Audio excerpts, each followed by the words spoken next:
विद्यार्थी मित्रांनो, कालच्या व्हिडिओमध्ये आपण विरामचिन्ह कोणती आणि कशी आहेत हे पाहिले होते. पण आजच्या व्हिडिओमध्ये आपण ती विरामचिन्हांचा वापर कसा करायचा, विरामचिन्हे कशाला म्हणतात हे पाहणार आहोत. तर सुरुवातीला आधी आपण विरामचिन्हे म्हणजे काय ते समजून घेऊ.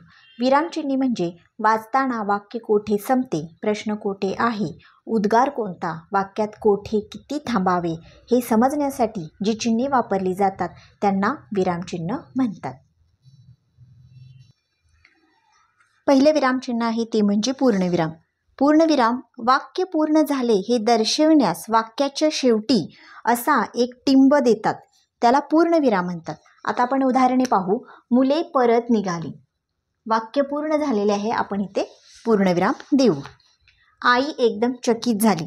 इथे वाक्य पूर्ण झालेले आहे, त्यामुळे आपण हे टिंब देणार आहोत. वाक्य पूर्ण झाले हे दर्शवण्यास वाक्याच्या शेवटी आपण जो टिंब देतो त्यालाच आपण पूर्णविराम असे म्हणतो. आता पुढचे विरामचिन्ह आहे ते म्हणजे अर्धविराम. दोन छोटी वाक्ये जोडताना उभयनवी अवयवाच्या आधी असे चिन्ह दिले जाते, त्याला अर्धविराम म्हणतात. हे खरे अवघड काम होते, पण गोविंदा कल्पक होता. अर्धविरामाचा वापर इथे झालेला आहे. पुढचे विरामचिन्ह आहे ते म्हणजे स्वल्पविराम. एकाच जातीची अनेक शब्द किंवा छोटी वाक्ये लागोपाठ आल्यास शेवटच्या शब्दाखेरीज किंवा शेवटच्या वाक्याखेरीज प्रत्येकानंतर हे स्वल्पविरामाचे चिन्ह दिले जाते.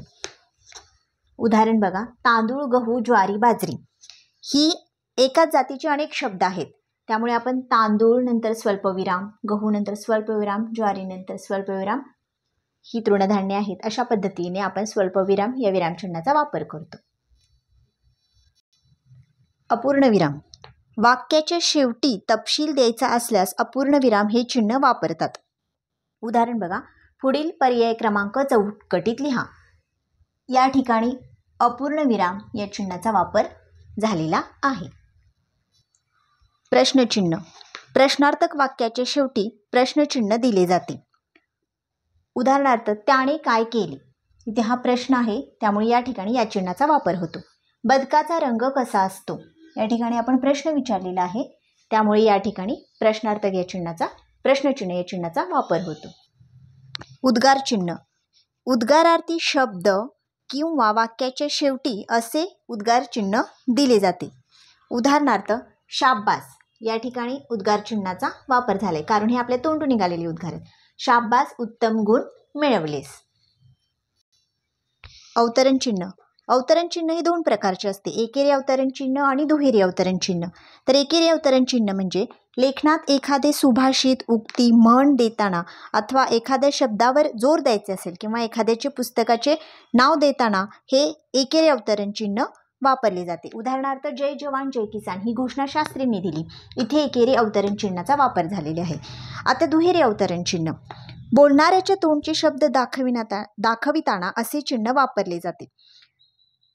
उदाहरणार्थ, साधू म्हणाले, असा निराश होऊ नको. या ठिकाणी हे साधूच्या तोंडचे उद्गार आहेत, त्यामुळे इथे दुहेरी अवतरण चिन्हाचा वापर झालेला आहे.